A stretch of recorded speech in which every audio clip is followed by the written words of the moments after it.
Sir मैं लगातार बैठ के पढ़ नहीं पाता हूँ, लॉन्ग टाइम सिटिंग नहीं कर पाता हूँ। अच्छा, लॉन्ग टाइम सिटिंग तो देखो मेरा भी मतलब एक कह सकते हैं कि कमी थी कि मैं लंबे समय तक किसी भी सब्जेक्ट को पढ़ नहीं सकता था। लेकिन इसका धीरे-धीरे इलाज निकालना पड़ता है। जब हम पढ़ाते हैं तो हमें कंटेंट के लिए 3-3 4-4 घंटे बैठना पड़ता है। तो अब इसका क्या मतलब इलाज निकाला? क्या देखो कहते हैं ना कि एक्सपीरियंस से चीज़ें आती हैं। बाल सफ़ेद होना यूँ ही आसान नहीं है। तो मैं आपको पूरी बात बताता हूँ। देखो सिंपल सी एक बात है, बॉडी थकती नहीं है। ये जो माइंड है ना ये ओवररीड होता है। अब इसका हैक बताता हूँ जो मैंने भी ट्राई किया और आपको भी यही बोलूँगा कि 60 मिनट का ना फुल फोकस करके कोई भी काम करो। चाहे मैं अपना कंटेंट बना रहा हूँ तो भी मैं ये करूँ और तुम भी 60 मिनट फोकस करके पढ़ाई करो।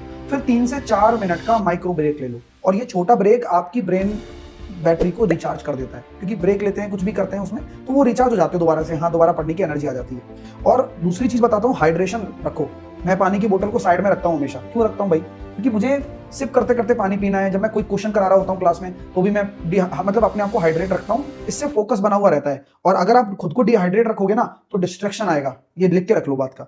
और स्नैक्स और हैवी मत खाओ जब आप काम कर रहे हो। कभी भी कुछ खाना हो तो ब्रेक लेके आराम से कुछ खाओ, लेकिन जब आप सिटिंग कर रहे हो तब कुछ स्नैक्स मत चलने दो। वो डिस्ट्रैक्शन पैदा करते हैं। अगर कुछ खाने की आदत ही है तो वो जुबा केसरी नहीं, फ्रूट्स, नट्स, डार्क चॉकलेट ये थोड़ा थोड़ा खा सकते हो अगर आपको लगता है कि यार आपको थोड़ा सा नींद आ रही है तो आप उसको एनर्जी के लिए करना है, ठीक है। और एनवायरमेंट भी अपन को एनर्जी देता है। आप अपनी टेबल को क्लीन रखो, लाइट अच्छी रखो आसपास जब आप पढ़ते हो, और अच्छा पोस्चर रखो, स्ट्रेट पोस्चर में बैठो आप, तो लॉन्ग सिटिंग आपको हो जाएगी अच्छी वाली। मैं ये एक बार ट्राई करके देखो आप, है ना। और देखो लॉन्ग सिटिंग का सिंपल फंडा है मेरे भाई, बॉडी को नहीं सिस्टम को ट्रेन करो। खुद के सिस्टम को इस तरह से बनाओ कि आपको पता ही ना चले कि 1 घंटा कब 3 घंटे जैसा प्रोडक्टिव लगने लगेगा आपको, ठीक है।